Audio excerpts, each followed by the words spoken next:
This is Kate at the Library of Whispers, and today I'm going to read some Tolkien to you. This is the story of Smith of Wootton, Major.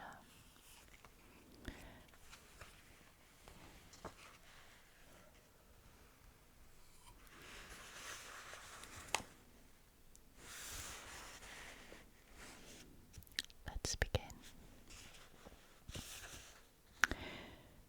There was a village once, not very long ago, for those with long memories, nor very far away, for those with long legs. Wootton Major it was called, because it was larger than Wootton Minor, a few miles away, deep in the trees, but it was not very large, though it was at that time prosperous, and a fair number of folk lived in it, good, bad, and mixed, as is usual. It was a remarkable village in its way, being well known in the country round about for the skill of its workers in various crafts, but most of all for its cooking. It had a large kitchen which belonged to the village council, and the master cook was an important person. The cook's house and the kitchen adjoined the great hall, the largest and oldest building in the place, and the most beautiful. It was built of good stone and good oak, and was well tended, though it was no longer painted or gilded as it had been once upon a time. In the hall, the villagers held their meetings and debates, and their public feasts, and their family gatherings, so the cook was kept busy, since for all these occasions he had to provide suitable fare.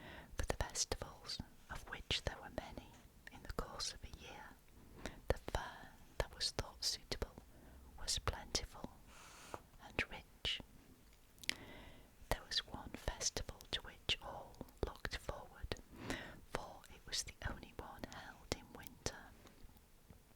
It went on for a week, and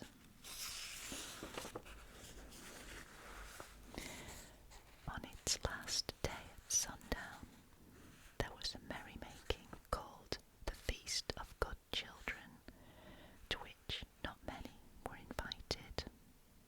No doubt some who deserved to be asked were overlooked, and some who did not were invited by mistake, for that is the way of things, however careful those who arrange such matters may try to be. In any case, it was largely by chance of birthday that any child came in for the 24th feast, since that was the only held once in 24 years, and only 24 children were invited. For that occasion, the master cook was expected to do his best, and in addition to many other good things, it was the custom for him to make the great cake. By the excellence or otherwise of this, his name was chiefly remembered, for a master cook seldom if ever lasted long enough in office to make a second great cake.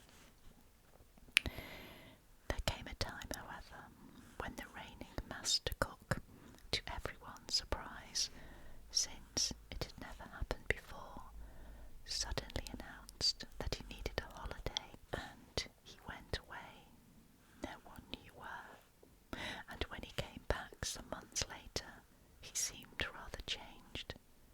He had been a kind man who liked to see other people enjoying themselves, but he was himself serious, and said very little. Now he was merrier, and often said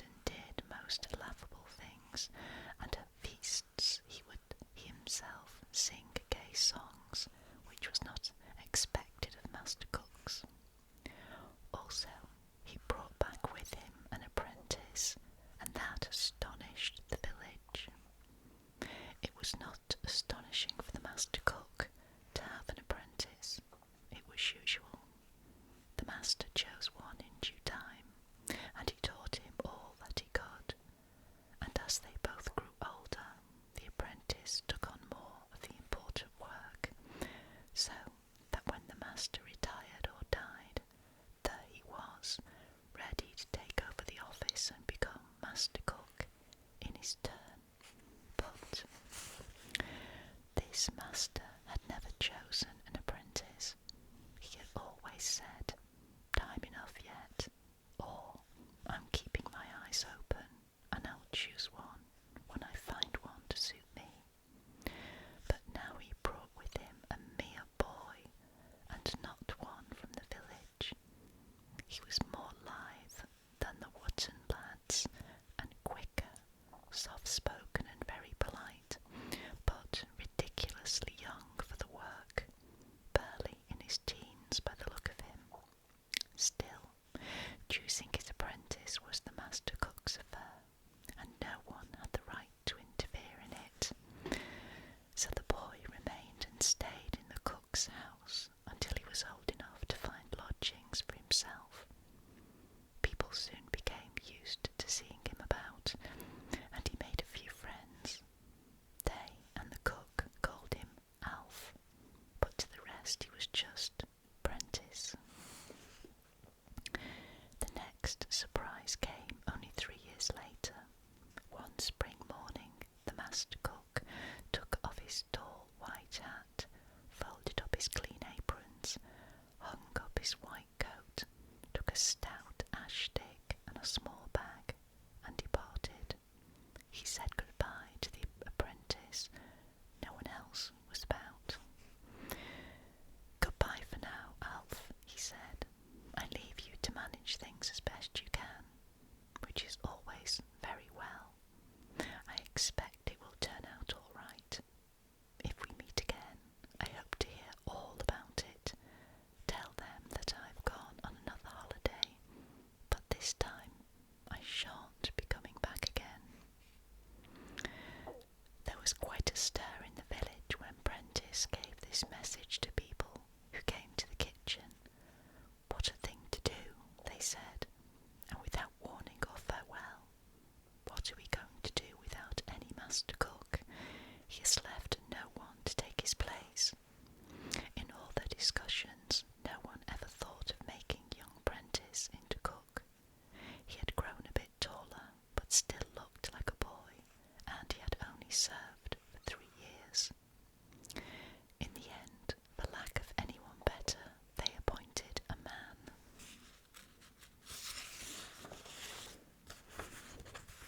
Of the village, who could cook well enough in a small way. When he was younger, he had helped the master at busy times, but the master had never taken to him, and would not have him as apprentice. He was now a solid sort of man with a wife and children, and careful with money. At any rate, he won't go off without notice, they said, and poor cooking is better than none. It is 7 years till the next great cake, and by that time he should be able to manage it. Noakes, for that was his name, was very pleased with the turn things had taken. He had always wished to become master cook, and had never doubted that he could manage it. For some time, when he was alone in the kitchen, he used to put on the tall white hat and look at himself in a polished frying pan and say, "How do you do, master? That hat suits you properly. Might have been made for you. I hope things go well with you." Things went well enough, for at first Noakes did his best, and he had Prentice to help him. Indeed, he learned a lot from him by watching him slyly, though that Noakes never admitted. But in due course, the time for the 24 feast drew near, and Noakes had to think about making the great cake. Secretly he was worried about it, for although with 7 years' practice he could turn out passable cakes and pastries for ordinary occasions, he knew that his great cake would be eagerly awaited and would have to satisfy severe critics. Not only the children. A smaller cake of the same materials and baking had to be provided for those who came to help at the feast. Also, it was expected that the great cake should have something novel and it, and not be a mere repetition of the one before. His chief notion was that it should be very sweet and rich, and he decided that it should be entirely covered in sugar icing, at which Prentice had a clever hand. That will make it pretty and fairy-like, he thought. Fairies and sweets were two of the very few notions he had about the tastes of children. Fairies, he thought, one grew out of, but of sweets he remained very fond. Ah, fairy-like, he said, that gives me an idea. And so it came into his head that he would stick a little doll on a binnacle in the middle of the cake, dressed all in white, with a little wand in her hand, ending in a tinsel star, and Fairy Queen written in pink icing around her feet. But when he began preparing materials for the cake making, he found that he had only dim memories of what should go inside a great cake. So he looked in some old books of recipes left behind by previous cooks. They puzzled him, even when he could make out their handwriting, for they mentioned many things that he had not heard of, and some that he had forgotten, and now had no time to get. But he thought he might try one or two of the spices that the books spoke of. He scratched his head and remembered an old black box with several different compartments in which the last cook had once kept spices and other things for special cakes. He had not looked at it since he took over, but after a search he found it on a high shelf in the storeroom. He took it down and blew the dust off the lid, but when he opened it he found that very little of the spices were left, and they were dry and musty. But in one compartment, in the corner, he discovered a small star, hardly as big as one of our sixpences, black-looking as if it was made of silver, but was tarnished. "That's funny," he said, as he held it up to the light. "No, it isn't," said a voice behind him, so suddenly that he jumped. It was the voice of Prentice, and he had never spoken to the master in that tone before. Indeed, he seldom spoke to Noakes at all, unless he was spoken to first. Very.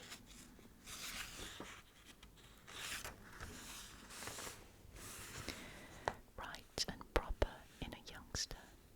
He might be clever with icing, but he had a lot to learn yet. That was Noakes' opinion. "What do you mean, young fellow?" he said, not much pleased. "If it isn't funny, what is it?" "It is fey," said Prentice. "It comes from fairy." Then the cook laughed. All right, he said. "It means much the same, but call it that way if you like. You'll grow up some day. Now you can get on with stoning the raisins. If you notice any funny fairy ones, tell me." "What are you going to do with the star, master?" said Prentice. "Put it into the cake, of course," said the cook. "Just the thing, especially if it's a fairy," he sniggered. "I dare say you've been to children's parties yourself, and not so long ago either, where little trinkets like this were stirred into the mixture, and little coins and what not. Anyway, we do that in this village. It amuses the children." "But this isn't a trinket, master. It's a fey star," said Prentice. "So you've said already," snapped the cook. "Very well. I'll tell the children. It'll make them laugh." "I don't think it will, master," said Prentice. "But it's the right thing to do." "Quite right." "Who do you think you're talking to?" said Noakes.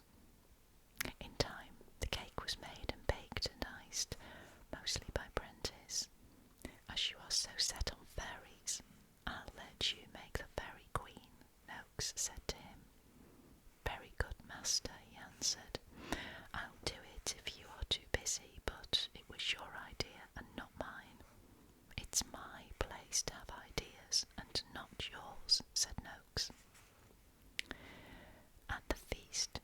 cake stood in the middle of the long table, inside a ring of 24 red candles. Its top rose into a small white mountain, up the sides of which grew little trees, glittering as if with frost. On its summit stood a tiny white figure on one foot, like a snow maiden dancing, and in her hand was a minute wand of ice, sparkling with light. The children looked at it with wide eyes, and one or two clapped their hands, crying, "Isn't it pretty and fairy-like?" That delighted the cook, but the apprentice looked displeased. They were both present, the master to cut up the cake when the time came, and the apprentice to sharpen the knife and hand it to him. At last the cook took the knife and stepped up to the table.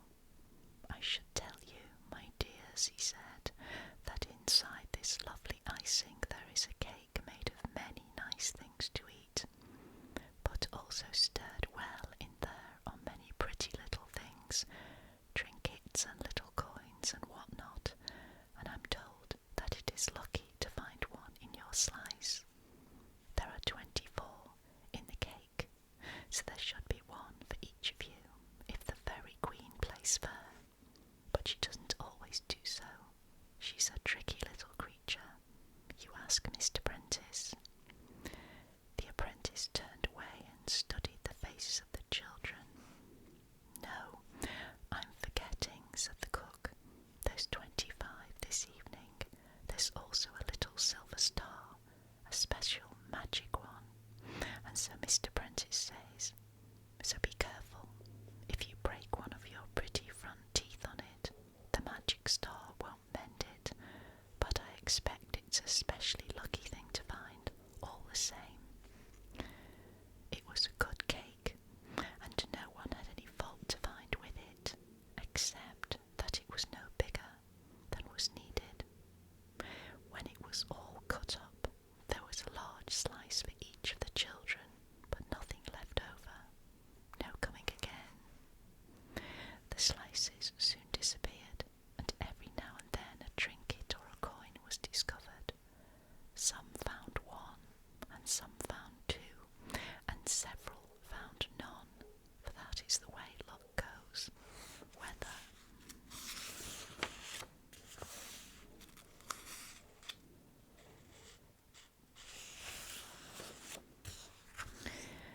there is a doll with a wand on the cake or not, but when the cake was all eaten, there was no sign of any magic star. "Bless me," said the cook, "then it can't have been made of silver after all. It must have melted. Or perhaps Mr. Prentice was right, and it was really magical, and it's just vanished and gone back to fairyland. Not a nice trick to play, I don't think." He looked at Prentice with a smirk, and Prentice looked at him with dark eyes, and did not smile at all. All the same, the silver star was indeed a fey star. The apprentice was not one to make mistakes about things of that sort. What had happened was that one of the boys at the feast had swallowed it without ever noticing it, although he had found a silver coin in his slice and had given it to Nell, the little girl next to him. She looked so disappointed at finding nothing lucky in hers.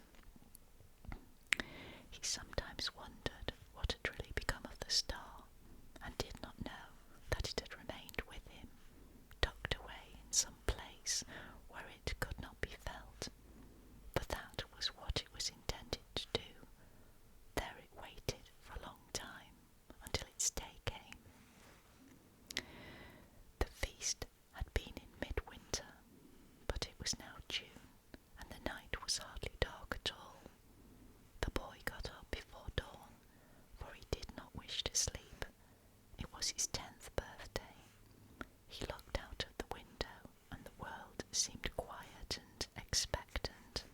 A little breeze, cool and fragrant, stirred the waking trees. Then the door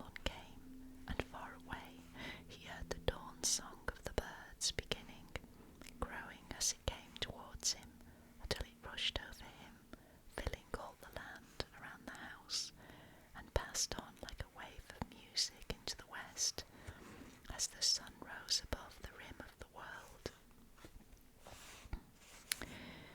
It reminds me of fairy, he heard himself say, but in fairy the people sing too. Then he began to sing, high and clear, in strange words that he seemed to know by heart, and in that moment the star fell out of his mouth, and he caught it on his open hand. It was bright silver now, glistening in the sunlight, but it quivered and rose a little, as if it was about to fly away. Without thinking, he clapped his hand to his head, and there the star stayed in the middle of his forehead, and he wore it for many years. Few people in the village noticed it, though. It was not invisible to attentive eyes, but it became part of his face, and it did not usually shine at all. Some of its light passed into his eyes, and his voice, which had begun to grow beautiful as soon as the star came to him, became ever more beautiful as he grew up. People liked to hear him speak, even if it was no more than a good morning. He became well known in his country, not only in his own village, but in many others round about, for his good workmanship. His father was a smith, and he followed him in his craft and bettered it.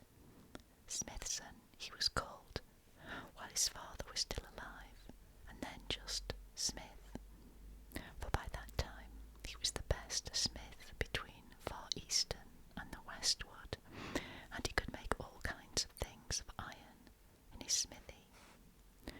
Most of them, of course, were plain and useful, meant for daily needs, farm tools, carpenter's tools, kitchen tools, and pots and pans, bars and bolts and hinges, pothooks, fire dogs and horseshoes and the like.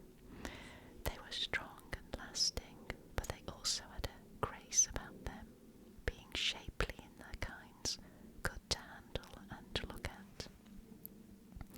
But some things, when he had time, he made for delight, and they were beautiful, for he could work iron into wonderful forms that looked as light and delicate as a spray of leaves and blossoms, but kept the stern strength of iron, or seemed even stronger. Few could pass by one of the gates or lattices that he made without stopping to admire it. No one could pass through it once it was shut. He sang when he was making things of this sort, and when Smith began to sing, those nearby stopped their own work and came to the smithy to listen. That was all that most people knew about him. It was enough indeed, and more than most men and women in this village achieved, even those who were skilled and hard-working. But there was more to know, for Smith became acquainted with fairy, and some regions of it he knew as well as any mortal can, though, since too many had become like Noakes, he spoke of this to few people except his wife and his children. His wife was Nell, to whom he gave the silver coin, and his daughter was Nan, and his son was Ned Smithson.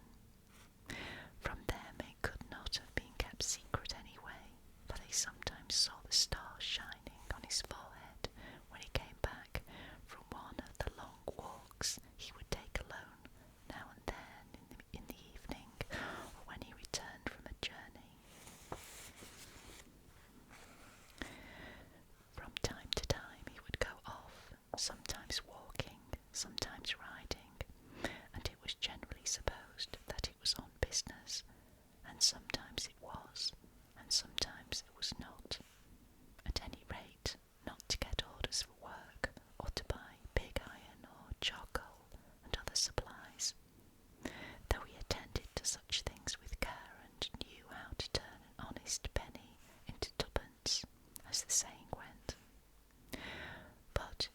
business of his own kind in Fairy, and he was welcome there, for the stars shone bright on his brow, and he was as safe as a mortal can be in that perilous country. The lesser evils avoided the star, and from the greater evils he was guarded. For that he was grateful, for he soon became wise and understood that the marvels of Fairy cannot be approached without danger, and that many of the evils cannot be challenged without weapons of power too great for any mortal to wield. He remained a learner and explorer, not a warrior, and though in time he could have forged weapons that in his own world would have had power enough to become the matter of great tales and be worth a king's ransom, he knew that in Fairy they would have been of small account. So among all the things that he made, it is not remembered that he ever forged a sword or a spear or an arrowhead. In Fairy at first he walked for the most part quietly among the lesser folk and the gentler creatures in the woods and meads of fair valleys, and by the bright waters in which at night strange stars shone, and at dawn the gleaming peaks of far mountains were mirrored. Some of his briefer visits he spent looking only at one tree or one flower, but later, in longer journeys, he had seen things of both beauty and terror that he could not clearly remember nor report to his friends, though he knew that they dwelt deep in his heart. But some things he did not forget, and they remained in his mind as wonders and mysteries that he often recalled. When he first began to walk far without a guide, he thought he would discover the further bounds of the land, but great mountains rose before him, and going by long ways round about them, he came at last to a desolate shore. He stood beside the sea of windless storm, where the blue waves, like snow-clad hills, rose silently out of unlight to the long strand, bearing the white ships that return from battles on the dark marches of which men know nothing. He saw a great ship cast high upon the land, and the waters fell back in foam without a sound. The elfin mariners were tall and terrible, their swords shone and their spears glinted, and a piercing light was in their eyes. Suddenly they lifted up their voices in a song of triumph, and his heart was shaken with fear.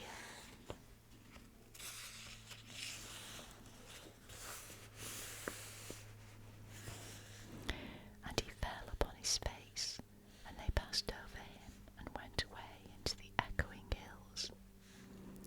Afterwards he went no more to that strand, believing that he was in an island realm beleaguered by the sea, and he turned his mind towards the mountains, desiring to come to the heart of the kingdom. Once in these wanderings he was overtaken by a grey mist, and strayed long at a loss, until the mist rolled away and he found that he was in a wide plain. Far off there was a great hill of shadow, and out of that shadow, which was its root, he saw the king's tree springing up, tower upon tower, into the sky, and its light was like the sun at noon, and it bore at once leaves and flowers and fruits uncounted, and not one was the same as any other that grew on the tree. He never saw that tree again, though he often sought for it.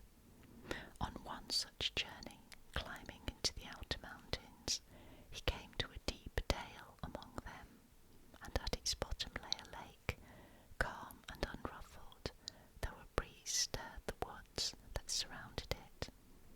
In that dale the light was like a red sunset, but the light came up from the lake,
Blessed be the birch.